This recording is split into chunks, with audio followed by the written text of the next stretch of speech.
സ്ഥാനാർത്ഥി പ്രഖ്യാപനത്തിന് ശേഷം ആദ്യമായി തൃശൂരിലെത്തിയ കെ മുരളീധരന് DCCയുടെ നേതൃത്വത്തിൽ പ്രവർത്തകർ തൃശൂർ റെയിൽവേ സ്റ്റേഷനിൽ ആവേശോജ്വലമായ സ്വീകരണം നൽകി.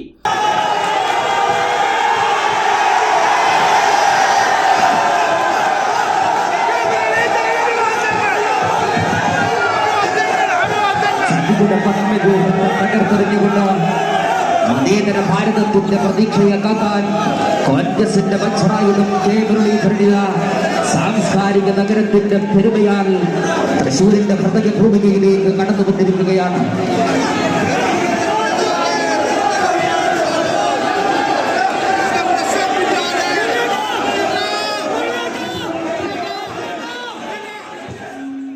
പന്ത്രണ്ടേകാലോടെ ട്രെയിനിറങ്ങിയ കെ മുരളീധരനെ DCC president Jose Vallur, TN Prathapan M എന്നിവരുടെ നേതൃത്വത്തിൽ തിങ്ങി നിറഞ്ഞ നൂറുകണക്കിന് പ്രവർത്തകർ മുദ്രാവാക്യം വിളികളോടെയാണ് സ്വീകരിച്ചത്.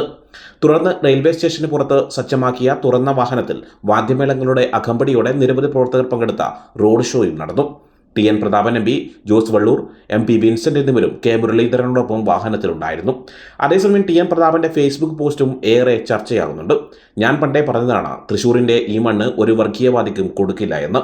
എല്ലാ വർഗീയവാദികളും ഒറ്റുകാരും ഇവിടെ കടപുഴകും. ചതിക്കും വഞ്ചനയ്ക്കും ഈ നാട് തക്കതായ മറുപടി നൽകും. സംഘപരിവാരം കണ്ട സ്വപ്നങ്ങൾ 3-ാം സ്ഥാനത്ത് മൂക്കുകുത്തി വീഴും. നമ്മുടെ സ്വന്തം മുരളിയേട്ടൻ ഇറങ്ങി. ഇനി പൂരം, നമ്മുടെ പൊടിപൂരം എന്നാണ് TN പ്രതാപൻ ഫേസ്ബുക്കിൽ പങ്കുവച്ചത്.